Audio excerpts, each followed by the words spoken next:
Good morning everyone. मैं शकुंतला सिंधु आपका हार्दिक अभिनंदन करती हूं आपके अपने प्यारे से यूट्यूब चैनल एडुमीनिया के अंतर्गत। आज हम अपनी वीडियो के माध्यम से कक्षा 10th में से एक अध्याय लेकर आए हैं। इस अध्याय का नाम है स्त्री शिक्षा के विरोधी कुतर्कों का खंडन। कुतर्क मीन्स बुरे तर्क। जो स्त्री शिक्षा के विरोध में बातें कही गई हैं उनको एक तरह से पढ़ाने लिखाने की पाबंदी लगा दी गई है। महावीर प्रसाद द्विवेदी द्वारा रचित यह अध्याय है और इसमें उनका खंडन कर दिया गया है। यानी जो व्यक्ति ऐसा कहते हैं कि स्त्री शिक्षा को पढ़ाना व्यर्थ है, पाप है, इस अध्याय में उनका खंडन किया है, उनका टुकड़े टुकड़े किए गए हैं महावीर प्रसाद द्विवेदी जी ने। तो यहाँ पर जो अध्याय है प्रकाशित होता है, कब होता है? 1914 में सरस्वती नाम की जो पत्रिका थी, पढ़े लिखों का पांडित्य नाम लेख से क्या है वो प्रकाशित होता है इस बुक में। लेकिन इसके बाद है महिला बोध नामक पुस्तक के अंतर्गत इसके नाम को चेंज किया गया, इसके नाम को बदल दिया गया है और लिखा गया है स्त्री शिक्षा के विरोधी कुतर्कों का खंडन नाम से प्रकाशित हुई है। नेक्स्ट देख लीजिए। यहाँ पर इस पाठ को अनेक भागों में अनेक अंकों में बांटा गया है। सबसे पहले हमारा गृह सुख का नाश। इस अध्याय को शुरू करने से पहले मैं आपके सामने बताना चाहती हूँ कि महावीर प्रसाद द्विवेदी जी ने ऐसे व्यक्तियों का चित्रण किया है जो स्त्री शिक्षा के विरोध में अपने बुरे बुरे तर्क दे रहे हैं। यानी स्त्री शिक्षा को पढ़ाना उनके लिए दुखों का कारण है। इसी के अंतर्गत हमारे पाठ के अंक यानी भाग क्या है वो मुख्यतः रूप से डिवाइड किए गए हैं। नंबर 1 हमारा गृह सुख का नाश। पढ़े लिखे व्यक्ति, ऐसे बड़े बड़े पंडित भी बनकर बैठे हैं, वह कहते हैं कि यदि किसी स्त्री को पढ़ाया लिखाया जाए तो वह हमारे लिए गृह सुख का नाश बन जाता है। यानी यदि वह पढ़ लिख कर कार्य करने के लिए घर से बाहर चली जाती है तो घर को कौन संभालेगा, घर की शांति भंग हो जाएगी।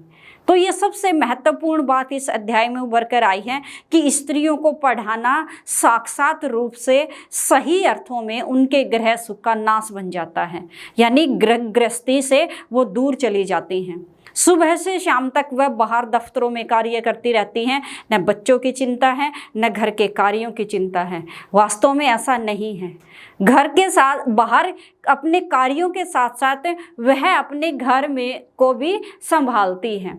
यानी कहने के कहा गया है इस अध्याय में कि यदि कोई स्त्री पढ़ लिख कर कार्य करने के लिए बाहर चली जाती है तो घर की शांति, उनकी मान मर्यादा क्या है वो भंग हो जाती है। ऐसे पढ़े लिखे संपूर्ण रूप से पंडित जो बनकर बैठे हैं ऐसे व्यक्ति यहाँ पर वर्णन करते हैं। एक तर्क ये दिया गया है कि स्त्री शिक्षा को पढ़ाना उनके गृह सुख का नाश है। नंबर 2 वाला पॉइंट देख लेते हैं। अपढ़ों की भाषा, इतिहास, पुराण। यहाँ पर इतिहास और पुराण के अंतर्गत लिखा गया है, स्पष्ट रूप से यहाँ पर अंकित नहीं है, स्पष्ट रूप से छपा हुआ नहीं है, कहीं पर भी नहीं लिखा गया है कि स्त्रियां उस समय अपढ़ों की भाषा में बात करती थी। कहने का अभिप्राय है कि जिन स्त्रियों को यज्ञ में भाग लेने का अधिकार था, अपना पति स्वयंवर के द्वारा स्वयं चुनने का अधिकार था, उनको तमाम तरह की सुख सुविधाएं थी, तो क्या उस समय स्त्रियों को पढ़ाना गलत बात थी? इतिहास पुराण में कहीं पर भी यह स्पष्ट रूप से अंकित नहीं किया गया है और कहीं पर भी अपढ़ों की भाषा में बात नहीं कराई गई है। लेकिन फिर भी कुछ ऐसे तर्क दिए गए हैं जिसमें स्त्रियों का प्राकृत बोलना, प्राकृत भाषा बोलना उनके अपढ़ों की निशानी है। कहने का अभिप्राय है कि यहाँ पर कुछ वाक्य या कुछ ऐसी पंक्तियां हैं जो शास्त्रों में अंकित की गई हैं, शास्त्रों में लिखी गई हैं।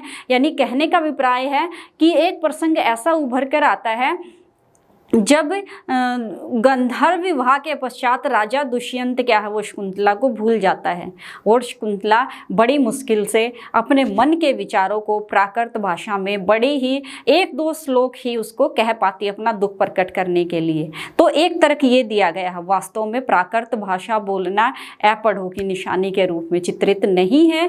कहीं पर भी अंकित नहीं है, लेकिन जो बुरे तर्क दिए गए हैं वो यहाँ पर स्पष्ट किए गए हैं। नेक्स्ट वाला है हमारा पढ़ाई का दुष्परिणाम, कि जब स्त्री पढ़ लिख जाती है तो उसके क्या दुष्परिणाम होते हैं। कहने का अभिप्राय है कि सबसे पहला बताया है कि गृह शांति यानी घर की जो एक गृह सुख है उसका नाश हो जाता है। बहुत सारे ऐसे दुष्परिणाम होते हैं, यानी मनुष्य स्त्री को अपनी मुट्ठी में रखना पसंद करता है, वह अपने पैरों की जूती उसको समझता है। लेकिन जब वो पढ़ लिख जाती है, सभ्य बन जाती है, सुसंस्कृत बन जाती है, तो अपने अधिकारों के प्रति, अपनी मान मर्यादा के प्रति जागरूक हो जाती है।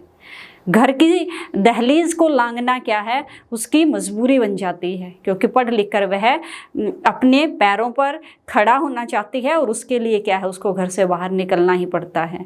लेकिन यहाँ पर जो बुरे तर्क दिए गए हैं उसमें कहा गया है कि पढ़ाई का दुष्परिणाम ही है जब स्त्रियाँ कार्य करने के लिए घरों से बाहर निकल जाती हैं, वह स्वतंत्र हो जाती हैं, कोई रोक टोक नहीं होती है उन पर। ऐसा बुरे तर्क के रूप में यहाँ पर कुछ व्यक्ति हैं जो स्पष्ट करते हैं कि स्त्रियों को पढ़ाना पढ़ाई का ही दुष्परिणाम है। नेक्स्ट है हमारा गाथा सप्तशती, सेतुबद्ध महाकाव्य, कुमारपाल चरित।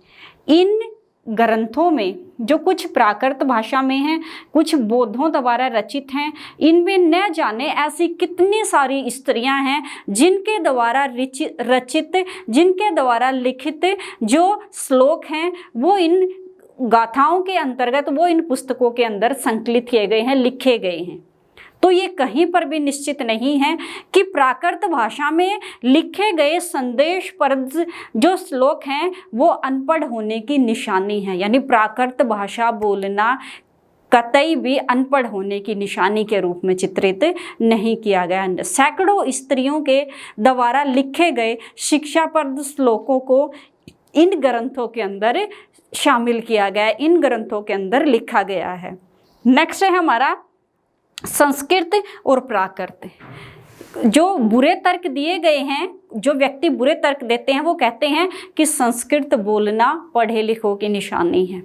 पढ़े लिखे व्यक्ति क्या है, वो संस्कृत भाषा का प्रयोग करते थे और संस्कृत के बहुत सारे श्लोक क्या है वो शकुंतला ने भी दुष्यंत के सामने व्यक्त किए थे, अपने मन के विचारों को प्रकट किया था। और एपडों की भाषा के रूप में प्राकृत भाषा को चित्रित किया है, यानी दो वर्गों में बांट दिया गया था उस समय समाज को कि संस्कृत बोलना पढ़े लिखों की निशानी है और प्राकृत भाषा बोलना एपडों की निशानी है। लेकिन वास्तव में किसी भी शास्त्र में, किसी भी पुराण में, किसी भी ग्रंथ में यह लिखा नहीं गया है स्पष्ट रूप से कि क्या ये वास्तविकता थी, क्या ये हकीकत थी। और यहाँ पर नेक्स्ट यहाँ पर बताया गया है थेरी गाथा। थेरी गाथा के अंतर्गत बहुत सारे श्लोकों को लिखा गया है। थेरी गाथा में बताया है बुद्ध द्वारा रचित क्या है, यह एक प्रसिद्ध ग्रंथ है जिसमें स्त्रियों द्वारा लिखे गए क्या है वो बहुत सारे श्लोक अंकित किए गए हैं। और इससे पहले वाले जो हेडिंग है उसमें बताया गया है कि समुद्र को पार करके सैकड़ों मील की यात्रा करते थे। किस पर बैठकर? जहाज़ों में बैठकर। क्या किसी खोज का कोई भी, जो एक तरह से कह सकते हैं कि क्या खोज की गई थी, जो सैकड़ों मील दूर तक यात्रा करते थे, क्या उन खोजों का कोई पुख्ता सबूत है? इसके द्वारा महावीर प्रसाद द्विवेदी जी कहते हैं कि स्पष्ट करना चाहते हैं कि प्राकृत भाषा बोलना और विज्ञापनों, यानी कहने का अभिप्राय है कि उन खोजों का एक तरह से संक्षिप्त ब्यौरा न होना हमारे पास क्या वो पुख्ता सबूत हैं कि प्राकृत भाषा बोलना ही अनपढ़ों की निशानी है। और उन खोजों का जिक्र न करना, जबकि खोज की जा चुकी थी, सैकड़ों मील की यात्रा करते थे। यदि कहीं पर भी स्पष्ट नहीं है तो क्या वो खोजें नहीं की गई? दो पहलुओं के एक साथ क्या है वो कंपेयर कर रहा है, उनकी तुलना कर रहा है। नेक्स्ट है हमारा अत्रि गार्गी मंडन मिश्र। अत्रि ऋषि की जो पत्नी थी उसने बड़े बड़े ब्रह्मवादियों के छक्के छुड़ा दिए थे अपने पांडित्य प्रदर्शन में। यानी संस्कृत भाषा, प्राकृत भाषा में ऐसे ऐसे श्लोक बोले थे कि सब उसकी बुद्धिमत्ता के कायल हो गए थे। सब क्या है, उसकी एक तरह से नतमस्तक हो गए थे उसकी वाक चातुर्य को देखकर, उसकी कुशलता को देखकर। नेक्स्ट है गार्गी है, वह भी बड़े बड़े ब्रह्मवादियों से मुकाबला करती थी, जो अपने आप को बड़े बड़े दर्शन शास्त्र के ज्ञाता मानते थे। उनसे क्या है, मुकाबला करती थी, अपने श्लोकों को सुनाती थी, अपने पांडित्य का प्रदर्शन करती थी। नेक्स्ट है मंडन मिश्र की पत्नी, जिन्होंने दर्शन शास्त्र में यानी वाद विवाद में शंकराचार्य के छक्के छुड़ा दिए गए थे। तो इन स्त्रियों का अनपढ़ होने का कोई सबूत है? जब यह स्त्रियां बड़े बड़े महापुरुषों से मुकाबला कर सकती हैं, जो अपने आप को सर्वगुण संपन्न सुशिक्षित वर्ग मानते हैं और अपने आप को क्या है, समाज को से अलग अपने आप को एक विशिष्ट व्यक्ति के रूप में प्रदर्शित करते हैं, तो इन व्यक्तियों को हराना क्या इन स्त्रियों का अनपढ़ होने का सबूत है? नेक्स्ट यहाँ पर बताया गया है, और महावीर प्रसाद द्विवेदी जी यहाँ पर सुतर्क देते हैं, अच्छे तर्क देते हैं स्त्रियों के बारे में, और कहते हैं अत्रि ऋषि की पत्नी गार्गी मंडन मिश्र की पत्नी ने बड़े बड़े ब्रह्मवादियों को हरा दिया था। नेक्स्ट इसी का एक सुतर्क है यानी अच्छा तर्क है, श्रीमद् भागवत गीता के 10वें स्कंद के 53वें अध्याय में रुक्मणी हरण के समय का प्रसंग यहाँ पर चित्रित किया है। रुक्मणी हरण के समय जब एक राजा रुक्मणी के भाई को हराकर उसके राज्य पर कब्जा कर लेता है और चुपचाप से रुक्मणी का हरण करके लेकर जा रहा है, तब रुक्मणी छुपकर एक लंबा चौड़ा पत्र लिखती है।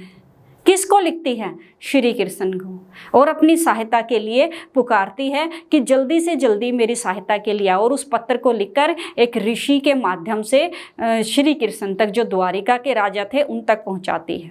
और श्री कृष्ण जी भी अपनी सेना सहित उसकी रक्षा के लिए आ जाते हैं। तो क्या उसका पत्र लिखना उसके अनपढ़ होने का सबूत था?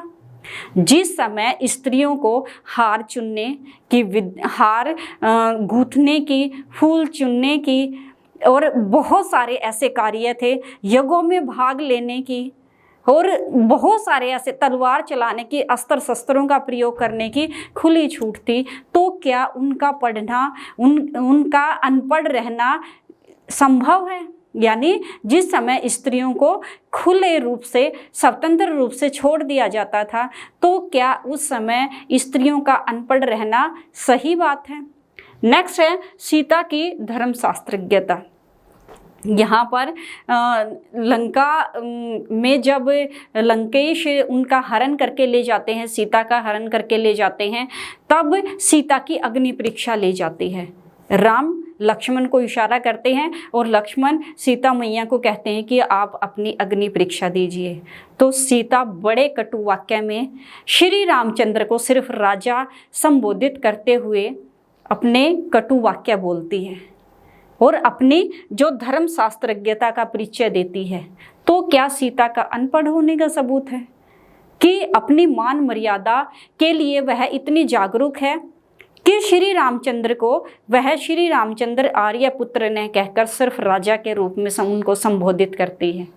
और अग्नि परीक्षा, हालांकि समाज के लोक लाज के भय से वो अग्नि परीक्षा दे भी देती है, लेकिन उसके आत्मसम्मान को बहुत ठेस पहुंचती है और अपना पांडित्य प्रदर्शन यानी अपने वाक्यों को वह कटु भाषा में कटु वाक्यों को, कटु वचनों को बोलती है। तो क्या उनके द्वारा बोले गए कटु वचन उसके अनपढ़ होने का सबूत था? नेक्स्ट है यहाँ पर महावीर प्रसाद द्विवेदी जी कहते हैं कि शिक्षा एक व्यापक शब्द है। व्यापक होता है विस्तृत, फैला हुआ, जिसका मनुष्य जन्म से लेकर मृत्यु तक सीखता रहता है। शिक्षा को व्यापक माना है। नित्य नए नए परिस्थितियां उसके सामने आती हैं और उनसे वह सीखता रहता है। तो शिक्षा एक व्यापक शब्द है। यदि बुरे तर्क दिए हैं तो अपने भी विचार व्यक्त करते हैं महावीर प्रसाद द्विवेदी जी और कहते हैं कि जो बुरे तर्क देने वाले व्यक्ति हैं उनको अपने सुझाव देते हैं और कहते हैं यदि आप स्त्री शिक्षा को नहीं पढ़ाना चाहते, यानी स्त्री शिक्षा को आगे नहीं बढ़ाना चाहते, तो इसके लिए मैं अपने कुछ विचार व्यक्त करूंगा। अपने कुछ विचार क्या है वो उनको समझाते और कहते हैं जिस प्रकार से आप लड़कों को आगे लेकर जाना चाहते हैं और लड़कियों को भी एक तरह से उनके समक्ष उनके समान क्या है उनको चित्रित करना चाहते हैं, उनके समक्ष ही अधिकार देना चाहते हैं, तो खोल दीजिए अलग अलग स्कूल, उनको भी, लड़कियों को भी बराबर शिक्षा दी जाए और लड़कों को भी बराबर शिक्षा दी जाए और देखिए कि कौन आगे निकलता है। तो ऐसे बहुत सारे सुझाव क्या है वो महावीर प्रसाद द्विवेदी जी स्त्री शिक्षा के विरोधी जो कुतर्क हैं उनका खंडन करने वालों को सुझाता है और कहता है कि शिक्षा व्यापक शब्द है, सब शिक्षा पर सबका अधिकार है, चाहे वो स्त्री है चाहे वो पुरुष है। और कहने का अभिप्राय है यहाँ पर महावीर प्रसाद द्विवेदी जी ने स्त्री शिक्षा के विरोधी कुतर्कों को खंडित किया है, टुकड़े टुकड़े कर दिया है और ऐसे व्यक्तियों के लिए शिक्षा दी, ऐसे व्यक्तियों को सबक सिखाया है जो स्त्री शिक्षा को बुरा मानते हैं, अच्छा नहीं मानते हैं। क्यों नहीं मानते हैं? क्योंकि वो कहते हैं कि स्त्री शिक्षा ग्रहण करने के कारण सुखों का नाश हो जाता है। किसके? ग्रह सुख के।